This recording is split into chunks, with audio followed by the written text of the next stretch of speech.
Sveiki, mani sauc Edgars Kļaviņš, esmu Noķermani sporta kluba dibinātājs un arī vadītājs.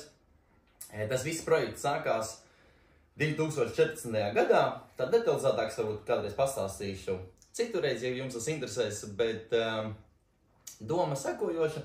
Es ik pa laikam padalīšos ar informāciju, ko man ļoti bieži uzdod bērnu vecāki.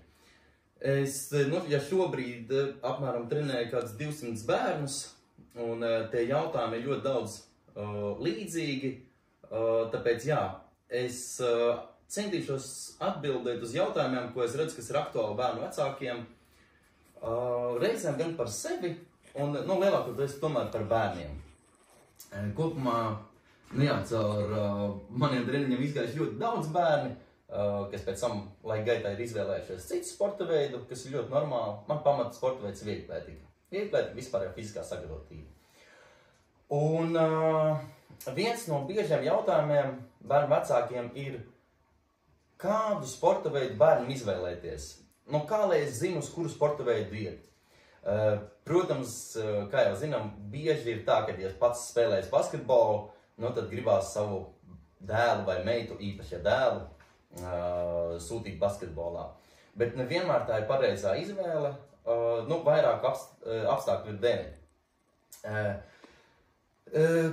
Tādi galvenie kriteriji, ko es vienmēr rekomendēju bērnam izvēlēties sporta veidu, atcerieties vienu lietu, ka bērns neiet pēc būtības uz sporta veidu, viņš iet pie konkrētā trenera. Tā ir ārkārtīgi būtiska lieta. Jums pašam kā vecākam ir jāpatīk attiecīgi šim trenerim, pie kura jūs ejat, jums viņam ir jāspēj uzticēties. Ja jums ļoti patīk futbols, bet jums ļoti nepatīk treneris, vienmēr apdomājiet, vai tiešām jums tad ir jāiet, bet iespējams jūs varat iet pie cita trenera. Ja ir tāda iespēja savā pilsētā, novadā vai ciemā to darīt un izvēlēties, tad jā. Tad tā var darīt. Nekad neizvēlēties sporta veidu pēc principa, kas patīk jums. Ja? Jums tad pašam ir jāiet trenēties, ja tas patīk jums. Tas nenozīmē, ka patīk bērnam. Ļoti bieži liels atslēgas vārds, kā es saku, bērnam ir ļoti labi, ja viņš sporta veidu velk līdz uz māju. Pat nemanot. Viņš tā netīši to dara. Attiecīgi, ja viņš iet futbolā, vai pat viņš varbūt neiet futbolā vēl, ja viņam ir tā tendence mājā daudzīt to bumbu, tad viņam tas patīk, jo bērns pēc brīvas gribas nedarīs lietas, kas viņam neiet, kā saka, pie sirds. Ja viņš jums mētā jau dabīgi, visu laiku kaut kāds akrobātikas elementus, tad ir liela tendence, ka viņam varētu patikt sporta veidi, kur ir akrobātika, vingrošana vai dažādāk citi sporta veidi, kur tiek iekļaut akrobātika. Tāpēc ļoti vienkārši vērojiet savus bērnus, viņiem piedāvājiet. Piedāvāšanas viens no veidiem ir arī vienkārši parādiet video viņam un pajautājiet, vai tev patīk šāds, vai tu gribētu šādu. Skaidrs, ka augstāko līmeni, piemēram, ja mēs parādām kaut kāds, sporta vingrošanu, augstāko līmeni, viss izstāst ļoti skaisti, viņam patīk, protams, bet, pabrīdiniet, pastāstiet bērnam, ka, protams, tev būs jādara daudz vienādas un tās pašas kustības, vai, tā izrunājiet, vai viņam tas idejas patīk. Un, protams, tad ir, baigi forši, ja jūs to varat pamēģināt. Tā kā, jā, bērnam ir jāvāk sporta veids drusciņu līdzi. Otrs ir svarīgi tomēr arī pašiem saprast savu nervu sistēmu, cik ir ekstrēms sporta veids. Vai jūsu nervu sistēma to velk un kādas ir bērna rakstura īpašības. To ir ļoti, ļoti svarīgi saprast, vai viņš ir komandas sporta veida cilvēks. Vai viņš ir tāds ļoti izteikti individuāls, ka viņam patīk ar sevi, vai viņam vienmēr patīk cīnīties ar kādu. Tas ir ļoti, ļoti būtiski, jo bērns, kurš nav komandas sporta veida, tāds pēc dabas, kam patīk komandā strādāt, bet viņam patīk koncentrēties uz sevi, tad, protams, tajā komandas sporta veidā viņš iespējams nejutīsies tik ērti un nomulīgi. Un vienmēr jautājiet bērnam, kā viņš jūtas pēc treniņiem. Tā ir atšķirība. Nevis pirms treniņa, kas ļoti bieži, varbūt mānīgas situācija dēļ, ļoti bieži elektroierīcēm.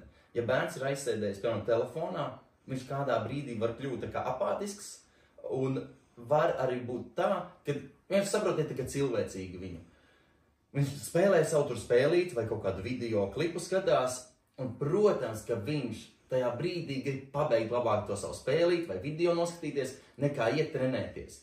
Un ja jūs viņam noņemsiet, viņam būs drusku tāds, nu jā, tu izdarīji tā kā pret manu gribu, bet ļoti liela atskaita, ko es bērnu vecākiem saku, kā bērns jūtās pēc treniņa. Ja viņš atnāk priecīgs, smaidīgs, tad viss ir kārtībā. Tad viss ir kārtībā, un, tad jūs varat. Bet ļoti svarīgi, jā, tā visu laiku uzturēt komunikāciju starp vecāks, bērns, treneris. Šis trīsstūris ir ārkārtīgi svarīgs.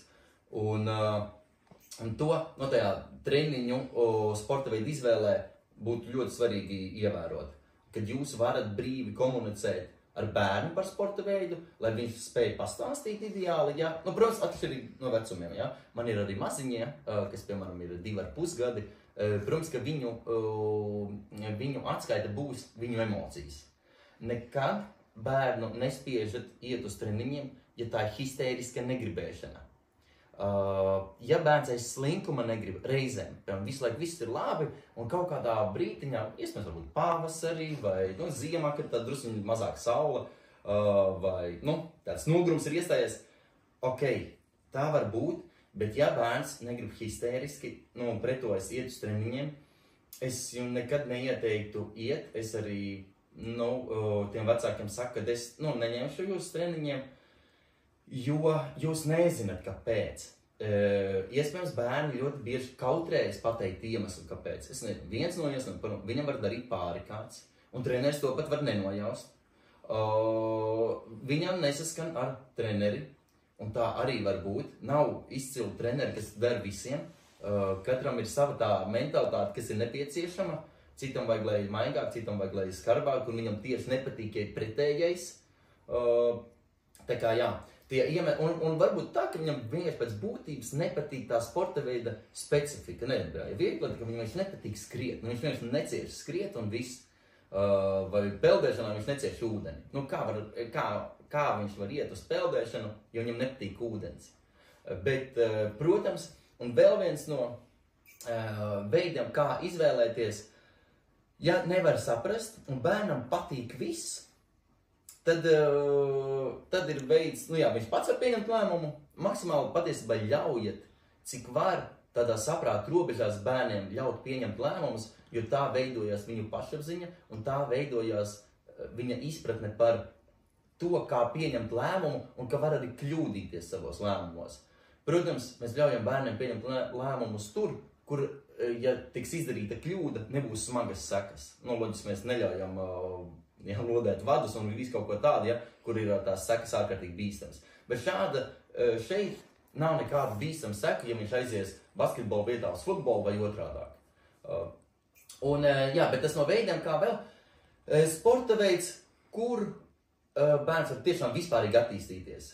Nezinu, tā ir, protams, vieglatlētika, es vienmēr ļoti rekomendēju arī peldēšanu, jo šie sporta veidi, kas noder ikdienā, sadzīvē, un no šiem sporta veidiem tu vienmēr var aiziet uz jebkuru citu.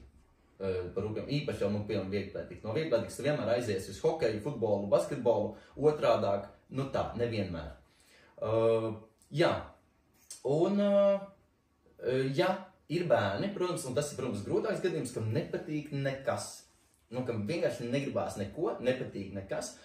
Man arī tādi bērni nākuši uz treniņiem, ka viņš redzi tam bērnam tik ļoti tāda skeptiska seja, ka viņš tik ļoti negribīgi izrāda jau pirms viņš pat vēl nav saticis, viņš izrāda savu nepatiku. Kāpēc viņš izrāda nepatiku, jo vecāki viņam ir likuši nākt. Un, protams, man kā trenerim ir liels gandarījums, ka tas bērns pēc tam nāk pats un labprātīgi, un kad tie vecāki saka, Edgar, paldies, kad ļoti labi atceros meiteni, paldies, ka man Laura ir pirmie treniņi, uz kurus viņa gaida. Un, protams, tā ir fantastiska sajūta trenerim, bet jums kā vecākiem, šeit būs atbilde treneris. Nevis sporta veids, bet treneris.